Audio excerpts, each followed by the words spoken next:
ដល់ពេលដែលអ្នកចាប់ផ្ដើមសរសេរអ្វីមួយជាមួយនឹង AI ឬក៏ចាប់ផ្ដើមបញ្ចេញអ្វីមួយជាមួយនឹង AI នៅពេលដែលអ្នកចាប់ផ្ដើមសរសេរpromptដំបូងវាហាក់ដូចជាងាយស្រួលហើយនឹងដូចអ្វីដែលអ្នកចង់បានតែនៅពេលដែលអ្នកចាប់ផ្ដើមសរសេរ message កាន់តែច្រើន AI ហាក់ដូចជាចាប់ផ្ដើមភ្លេចនៅអ្វីដែលអ្នកបានសរសេរពីមុនដែលវាខុសពីអ្វីដែលអ្នកតែងតែឮតាមអ៊ីនធឺណិតឬក៏ YouTube ដែលថា AI អាចជួយអ្វីអ្នកគ្រប់យ៉ាងគ្រប់ការងារដែលអ្នកចង់ធ្វើការពិតទៅវាមិនមែនជាភាព error ឬក៏ជាអ្វីដែលអ្នកមិនអាចធ្វើបាននោះទេតែវាជាផ្នែកមួយនៅក្នុង AI ដែលគេហៅថា context window ប្រសិនបើអ្នកអត់ទាន់ស្វែងយល់អ្វីជា context window ការធ្វើ vibe coding គឺនឹងមានផលវិបាកសម្រាប់អ្នកទាំងអស់គ្នាជាពិសេស AI តែងតែភ្លេចមុខភ្លេចក្រោយអញ្ចឹងនៅក្នុងវីដេអូនេះខ្ញុំនឹងបង្ហាញអ្នកអំពីវិធីសាស្ត្រ3យ៉ាងដែលធ្វើឲ្យអ្នកងាយស្រួលយល់ហើយនឹងប្រើប្រាស់ AI ឲ្យមានសក្តានុពលនៅក្នុងវីដេអូនេះខ្ញុំនឹងបញ្យល់អ្នកទាំងអស់គ្នាទៅលើ3ចំណុចធំៗរួមមាន context window AI memory token ហើយខ្ញុំនឹងបង្ហាញអ្នកទាំងអស់គ្នាអំពីឧទាហរណ៍ផ្ទាល់ដែលខ្ញុំបានធ្វើវាជាមួយនឹង build ជាមួយនឹង crypto bot របស់ខ្ញុំប្រសិនបើអ្នកទាំងអស់គ្នាអត់ទាន់ស្គាល់ខ្ញុំឬក៏ថ្មីនៅក្នុង channel មួយនេះខ្ញុំឈ្មោះសុជាតិខ្ញុំគឺជា crypto trader ហើយក្នុងពេលបច្ចុប្បន្នខ្ញុំកំពុងតែកសាង bot ដោយប្រើប្រាស់ AI ជាជំនួយក្នុងការកសាងវាឬក៏មួយទៀតហៅថា vibe coding អញ្ចឹងបើសិនអ្នកទាំងអស់គ្នាចង់សិក្សាបន្ថែមអំពី bot របស់ខ្ញុំអំពីជំហានមួយក្នុងការ build bot ឬក៏ project ផ្សេងៗជាមួយនឹង vibe coding អាចធ្វើការ subscribe ឬក៏ចូល channel Telegram របស់ខ្ញុំបានអញ្ចឹងខ្ញុំនឹងចាប់ផ្ដើមដំបូងជាមួយនឹង window context តើអ្វីជា window context តើវាមានសារៈសំខាន់អ្វីខ្លះដែលអ្នកទាំងអស់គ្នាគួរដឹងនៅក្នុងការប្រើប្រាស់ AI ឲ្យមានប្រសិទ្ធភាពចំពោះ AI ដែលពួកយើងឃើញដូចជា Cloud Gemini ឬក៏ ChatGPT ពួកវាគឺជាប្រភេទ AI មួយដែលបង្កើតឡើងដោយទទួលបានព័ត៌មានគេខាងក្រៅអញ្ចឹងនៅក្នុង AI ហ្នឹងក៏មានកម្រិតមួយគេហៅថាជា memory ចំពោះ AI គឺវាខុសពីមនុស្សយើងគឺអាចចងចាំព្រឹត្តិការណ៍ផ្សេងៗពីមុនមកអញ្ចឹងចំពោះ AI បើសិនជាយើងប្រើវាច្រើនក្នុងពេលតែមួយពេកគឺវានឹងភ្លេចអ្វីដែលយើងបានប្រើវាពីមុនចំណុចនេះហើយបានខ្ញុំចង់នាំអ្នកទាំងអស់គ្នាឲ្យស្គាល់អំពីតួនាទីរបស់ Window Context តើធ្វើយ៉ាងណាដើម្បីកុំឲ្យ AI នឹងវាភ្លេចអ្វីដែលយើងបានកសាងឬក៏បាននិយាយគ្នាពីមុនអញ្ចឹងឧទាហរណ៍ថាអ្នកមាន long conversation ឬក៏អ្នកមានការសន្ទនាវែងជាមួយនឹង AI ក្នុង chat window មួយឬក៏ក្នុង chat តែមួយពេលហ្នឹងហើយគឺ AI នៅពេលដែលអ្នកទាំងអស់គ្នាចាប់ផ្ដើមការសរសេរកាន់តែវែងនៅក្នុង context window នោះគឺ AI នឹងប្រកាសណាស់នឹងភ្លេចអ្វីដែលអ្នកបានលើកឡើងខាងដើមឥឡូវខ្ញុំចង់ឲ្យអ្នកទាំងអស់គ្នាគិត AI នឹងប្រៀបដូចនឹងក្តារសៀវភៅដល់ពេលដែលអ្នកទាំងអស់គ្នាចាប់ផ្ដើមសរសេរ prompt អីមួយនៅលើ chat នៅក្នុង chat AI ណាមួយអញ្ចឹង AI នឹងគឺនឹងន័យថាផ្ដល់ទិន្នន័យឲ្យអ្នកនៅអ្វីដែលអ្នកចង់បាននៅដូចផ្ដល់ឲ្យអ្វីដែលអ្នកសរសេរនៅលើសៀវភៅអញ្ចឹងដែរលើក្តារអីមួយអញ្ចឹងដែរ AI នឹងគឺអាចឃើញអ្វីដែលវាកំពុងសរសេរលើសៀវភៅក្នុងពេលបច្ចុប្បន្នអញ្ចឹងនៅពេលដែលសៀវភៅមួយមានក្តារមួយវាពេញសរសេរពេញហើយអញ្ចឹងពេលហ្នឹងវាធ្វើឲ្យមានន័យថាយើងអត់អាចសរសេរបានថែមទៀតទេឬក៏ក្នុងភាសា AI គេហៅថា context window ហ្នឹង limit មានន័យថាវាច្រើនពេកដល់ពេលដែលអ្នកទាំងអស់គ្នាសរសេរនៅលើក្តារអីមួយដែលពេញហើយអ្នកមិនអាចសរសេរបានមួយទៀតទេមែនទេអញ្ចឹងពេលហ្នឹងគឺបើយើងប្រៀបទៅនឹង AI វិញគឺវា AI ហ្នឹងគឺវាចាប់ផ្ដើម limit memory វាហើយ limit context window វាហើយអញ្ចឹងបើសិនអ្នកទាំងអស់គ្នានៅតែបន្តសរសេរលើក្តារដែលពេញហ្នឹងហើយគឺពេលហ្នឹងបើសិនជាយើងប្រៀបធៀបនឹង AI វិញគឺវាចាប់ផ្ដើមភ្លេចអ្វីដែលវាបានសរសេរខាងមុនហើយបើសិនជាយើងប្រៀបធៀបនឹង project វិញបើសិនជាយើងកំពុងតែ build ទៅលើ project ណាមួយឧទាហរណ៍ថា crypto bot ដូចខ្ញុំចុះអញ្ចឹងបើសិនជាខ្ញុំអត់យល់អំពី project មាន context window នេះនៅពេលដែលខ្ញុំកំពុងតែចាប់ដើមសរសេរនៅលើ context window ដដែលហើយវែងអញ្ចឹង AI ដែលខ្ញុំធ្វើហ្នឹងគឺវាអាចនឹងភ្លេចកូដរបស់ខ្ញុំខ្លះបើសិនជាខ្ញុំឲ្យវា update កូដអញ្ចឹងពេលហ្នឹងវាអាចនឹងភ្លេចoriginal code ដែលយើងដែលខ្ញុំបានធ្វើជាមួយវាតាំងពីមុនមកអញ្ចឹងវាអាចភ្លេច concept បន្ទាប់មកវានឹងធ្វើឲ្យ code ហ្នឹងយើងមានបញ្ហាអីចឹងទៅអាហ្នឹងគឺជាគេហៅថាការស្វែងយល់អំពី context window ដែលអ្នកទាំងអស់គ្នាត្រូវតែស្វែងយល់នៅពេលដែលអ្នកទាំងអស់គ្នាចង់ build អីមួយនៅលើ chat ឬក៏នៅលើ prompt របស់ AI ហ្នឹងអញ្ចឹងជាឧទាហរណ៍ចំពោះ AI គឺមាន context window ផ្សេងៗគ្នាមានន័យថាបើសិនជាអ្នកទាំងអស់គ្នាសរសេរអង់គ្លេសនៅលើ prompt អញ្ចឹង token នីមួយៗគេ measure ដូចជា3ឬក៏4ពាក្យបានក្លាយជា token មួយអានេះបើសិនជាអ្នកទាំងអស់គ្នាសរសេរជាភាសាអង់គ្លេសអញ្ចឹងឧទាហរណ៍ថាបើសិនជា code file មានន័យថាអ្នកទាំងអស់គ្នាសរសេរ code file លើបច្ចេកមួយឧទាហរណ៍ដូចខ្ញុំ bot Python ចុះអញ្ចឹងចំពោះកូដមួយដែលមាន2000ទៅ5000 line នៅក្នុងfile នីមួយៗហ្នឹងគឺអាចចំណាយប្រហែលជា2000ទៅ5000 token ហើយអញ្ចឹងបើសិនជាយើងអត់ចាប់អារម្មណ៍កន្លែង token ហ្នឹងបើសិនជាយើងនៅតែបន្តសរសេរកូដនៅក្នុង chat ដដែលហ្នឹងគឺវានឹងចាប់ដើមភ្លេចនៅអ្វីដែលយើងបានចាប់ដើមមានន័យថាសន្ទនាគ្នាតាំងពីមុនមកអានេះគឺជា window context ដែលយើងត្រូវតែស្វែងយល់ ហើយវាមិនមែនជាកំហុស AI ទេបើសិនអ្នកនរគ្នាឧទាហរណ៍ថាធ្វើលើ project មួយអត់យល់អំពី window token ហ្នឹង context window ហ្នឹងអ្នកនរគ្នាចេះសរសេរអញ្ចឹង AI ផ្ដល់មកតិនអ្នកគ្រប់គ្រាន់ឬក៏ភ្លេចមុខភ្លេចក្រោយអញ្ចឹងអ្នកនរគ្នាចាប់ដើមស្អប់ AI វាមិនមែនជាកំហុស AI ទេអាហ្នឹងគឺជាផ្នែកមួយនៃ context window អូខេខ្ញុំបានបញ្យល់អ្នកនរគ្នាត្រួសអំពី context window អញ្ចឹងដោយវ័យខ្ញុំបានលើកឡើងខាងដើម context window គឺជាចំនួន limit token នៅក្នុង chat នីមួយៗដែលអ្នកនរគ្នាត្រូវដឹងចំពោះ model របស់ AI ឬក៏ក្រុមហ៊ុនផ្សេងៗគឺមាន context window ផ្សេងៗដែលអ្នកនរគ្នាអាចធ្វើការស្រាវជ្រាវឬក៏ research មុននឹងចាប់ដើម project មួយហើយនឹងជៀសវាងការ AI ភ្លេចមុខភ្លេចក្រោយនៅក្នុង chat ហ្នឹងអញ្ចឹងឥឡូវខ្ញុំចង់ចូលទៅចំណុចទី2នៅក្នុងចំណុចទី2នេះគឺខ្ញុំចង់និយាយអំពី AI memory AI memory គឺវាខុសពី context window អញ្ចឹងទូទៅអ្នកប្រើប្រាស់ភាគច្រើនគាត់យល់ច្រឡំអំពីគេហៅថាអង្គចងចាំឬក៏ AI memory ហ្នឹងគឺវាដូចទៅនឹង context window ក៏ប៉ុន្តែអាហ្នឹងគឺខុសគ្នាស្រឡះ context window គឺនៅក្នុង conversation នៅលើ chat ន័យថាក្នុង prompt អីមួយដែលអ្នកកំពុងចាប់ដើម chat ជាមួយនឹង AI ហ្នឹងអាហ្នឹងគេហៅថា context window អញ្ចឹងចំពោះ AI memory គឺវាមានន័យថាគឺវាអាចចងចាំនៅ overview របស់ project របស់អ្នកទាំងអស់គ្នានៅក្នុង AI របស់អ្នកទាំងអស់គ្នាទាំងមូលឧទាហរណ៍ថាអ្នកទាំងអស់គ្នាចាប់ផ្ដើម chat អីមួយមានន័យថា chat ចាប់ផ្ដើម new chat នៅក្នុង AI ណាមួយអញ្ចឹងបើសិនអ្នកទាំងអស់គ្នាអត់មាន AI memory ទេគឺ AI នឹងមានថាដូចក្តារសអញ្ចឹងគឺ blank អត់មានតិន័យអីដែលអ្នកទាំងអស់គ្នាបានសរសេរទុកឬចងចាំពីមុនទេដើម្បីអាចធ្វើឲ្យ AI memory នឹងមានប្រសិទ្ធភាពឬក៏អង្គចងចាំវាល្អអញ្ចឹងតើយើងគួរធ្វើម៉េចតើអ្នកទាំងគ្នាគួរធ្វើម៉េចចំពោះ AI នីមួយៗគឺសិតតែមានមុខងារគេហៅថា memory ឬក៏អង្គចងចាំនៃអ្នកទាំងគ្នាអាចកំណត់បាននៅក្នុង setting ហ្នឹងឧទាហរណ៍ខ្លួនខ្ញុំផ្ទាល់អញ្ចឹងតើខ្ញុំប្រើប្រាស់ AI memory ហ្នឹងរបៀបណាខ្លះនៅពេលដែលខ្ញុំចាប់ដើម project អីមួយមានន័យថានៅពេលដែលខ្ញុំចាប់ដើម project CryptoBot ខ្ញុំចុះអញ្ចឹងពេលហ្នឹងហើយគឺខ្ញុំមុននឹងចាប់ដើមសរសេរកូដគឺយើងមានជា blueprint មែនទេចំពោះ blueprint អំពីការបង្កើត project ណាមួយគឺខ្ញុំនឹងចូលទៅលម្អិតដល់ពេលវីដេអូក្រោយអំពី real project អំពីការធ្វើ real project ជាមួយនឹង AI vibe coding ហ្នឹងដល់ពេលដែលយើងមាន blueprint ហើយគឺយើងត្រូវចូលទៅប្រើមានន័យថាយើងចូលទៅកំណត់ឲ្យ AI ហ្នឹងចងចាំនៅ project blueprint របស់យើងអញ្ចឹងនៅក្នុងហ្នឹងគឺមានជាគេហៅថាយើងចូលទៅកាន់ AI ណាមួយហើយយើងចូលកន្លែង memory អញ្ចឹងយើងសរសេរជា memory brief នៅលើ blueprint ហ្នឹងយើងសរសេរជាbrief មានន័យថាព័ត៌មានសង្ខេបអំពី blueprint ហ្នឹងនៅក្នុង memory របស់ AI ដើម្បីឲ្យវាចាំសារៈសំខាន់នៃ AI memory ហ្នឹងនៅពេលដែលយើងសរសេរ blueprint ក្នុង memory ហើយវាមិនខ្លះនៅពេលដែលយើងចាប់ផ្ដើមន័យថា chat ណាមួយអញ្ចឹងយើងគ្រាន់តែរៀបរាប់អំពី project brief របស់យើងឬក៏ pass តិន័យរបស់យើងដែលយើងបានបង្កើតវាពីមុនហើយនឹងដែលមាននៅក្នុង AI memory ហ្នឹងគឺវានឹងចាំ automatic ដោយអ្នកទាំងអស់គ្នាឃើញនៅក្នុងគេហៅថា example ជាឧទាហរណ៍នៅក្នុង AI memory របស់ខ្ញុំដែលខ្ញុំបាន note ទុកនៅក្នុង cloud អញ្ចឹងគឺ AI memory ដែលខ្ញុំដាក់ហ្នឹងគឺខ្ញុំដាក់ជា brief អ្វីដែលខ្ញុំ build ខ្លះហើយធ្វើមិនខ្លះដែលមានប្រហែលជា800ទៅ1000ពាក្យអញ្ចឹងAI memory brief ហ្នឹងបើសិនជាអ្នកទាំងអស់គ្នាពិបាកក្នុងការសង្ខេបឬក៏ក្នុងការសរសេរអ្នកទាំងអស់គ្នាគ្រាន់តែមានន័យថា submit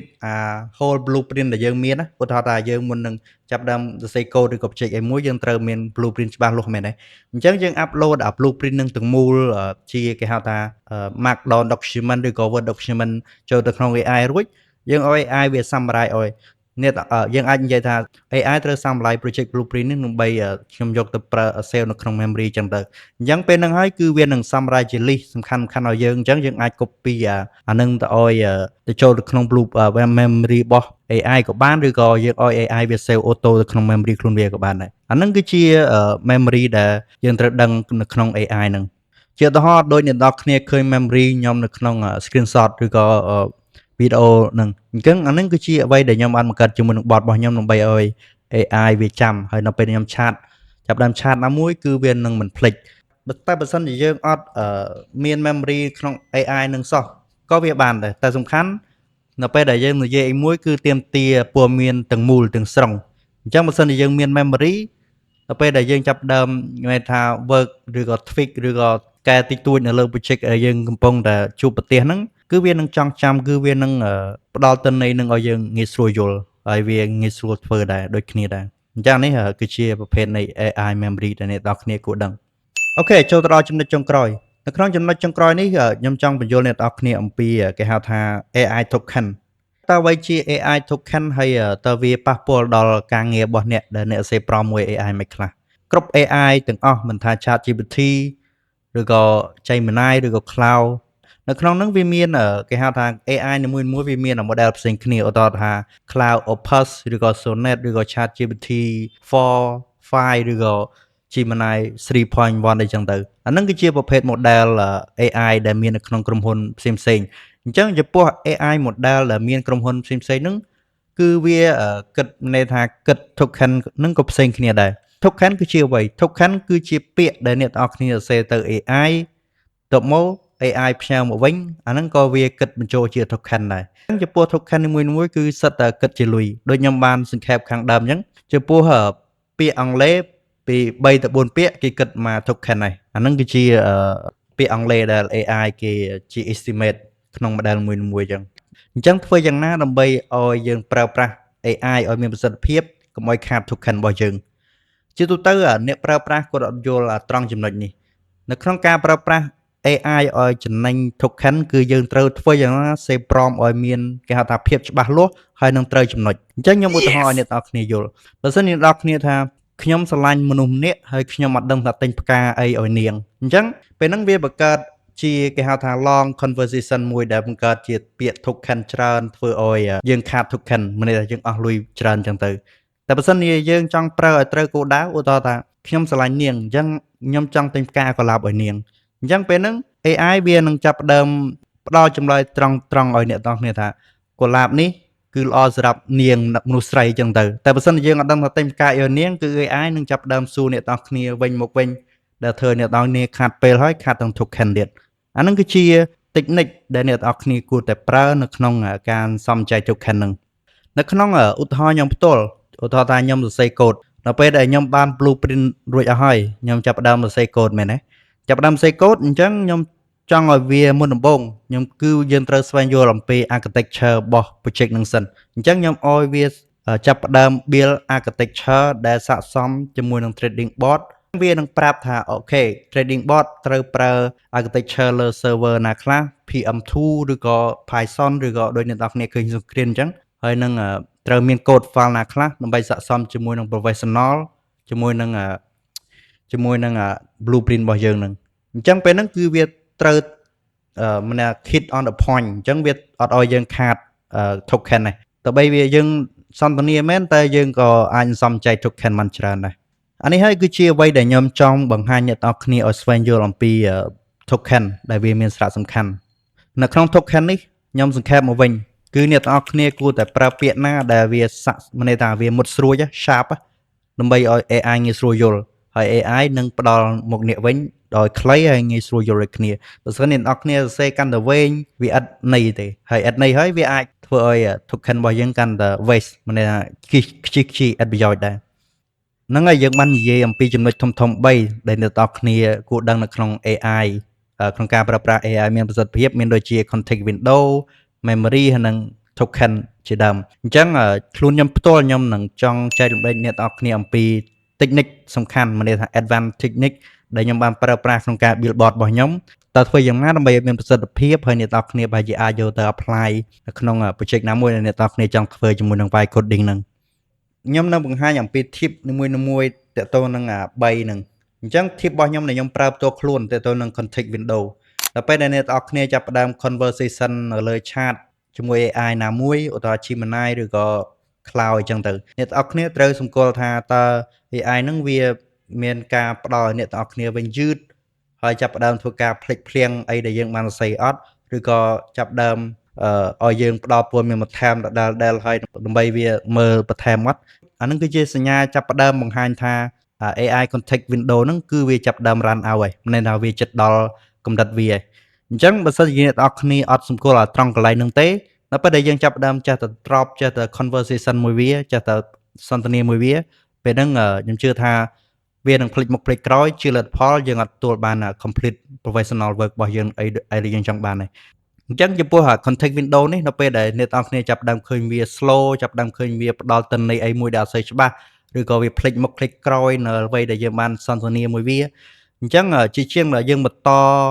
សន្ទនានៅក្នុងWindows ដដែលហ្នឹងក្នុង chat context ដដែលហ្នឹងអ្នកទាំងអស់គ្នាអាចឲ្យវាធ្វើការ summarize ឧទាហរណ៍ថាឥឡូវវាចាប់ដើមបង្ហាញសញ្ញាថាវាចិត្ត run out ហើយអញ្ចឹងយើងឲ្យវា summarize អំពីអ្វីដែលយើងបាន complete ជាមួយគ្នាហើយនឹង pending work ដែលយើងត្រូវធ្វើជាមួយគ្នាដើម្បីយើងអាចចាប់ផ្ដើមនៅក្នុង chat ថ្មីអញ្ចឹងពេលហ្នឹងគឺវានឹងចាប់ផ្ដើមលិះឲ្យយើងនៅអ្វីដែលយើងធ្វើជុំគ្នាដើម្បីឲ្យវា pending work អញ្ចឹងពេលហ្នឹងគឺវានឹងចងចាំមកវិញនៅអ្វីដែលយើងនឹងធ្វើបន្តនៅក្នុង Windows context ថ្មីហ្នឹងឧទាហរណ៍ថានៅក្នុង bot ខ្ញុំគឺមាន file code ច្រើនណាស់មានរហូតដល់720 file code ក្នុង file code នីមួយៗគឺមានរហូតដល់ជាង 1000 line ឬក៏ខ្លះណាអាចលើស 2000 line ខ្លះណាជិត 5000 line អញ្ចឹងធ្វើម៉េចដើម្បីឲ្យ AI ធ្វើការមួយខ្ញុំបានស្រួលខ្ញុំត្រូវតែសង្កល់អំពី context window ហើយនឹងឲ្យវាចងចាំហើយនឹងកត់សម្គាល់កន្លែងហ្នឹងដែរអញ្ចឹង tip មួយទៀតដែលអ្នកទាំងអស់គ្នាគួរប្រើនៅក្នុងការប្រើប្រាស់ AI ហ្នឹងក្រៅពី context window ហ្នឹងគឺអ្នកទាំងអស់គ្នាត្រូវឲ្យ AI សម្ដែងជាគេហៅថាច្បាស់លាស់ទូនទីរបស់វាឧទាហរណ៍ថាអ្នកទាំងអស់គ្នាធ្វើការនៅលើការ build code ជាជាងដែល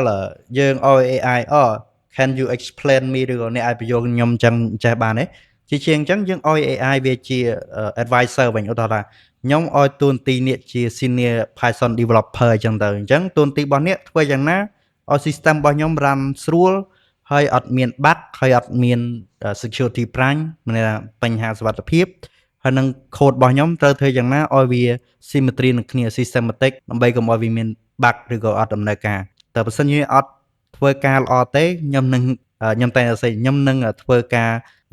បញ្ឈប់ការងាររបស់អ្នកឬក៏ fire ក្នុងភាសាអង់គ្លេសអញ្ចឹងពេលហ្នឹង AI វានឹងដឹងទូនទីរបស់វាហើយវានឹងធ្វើ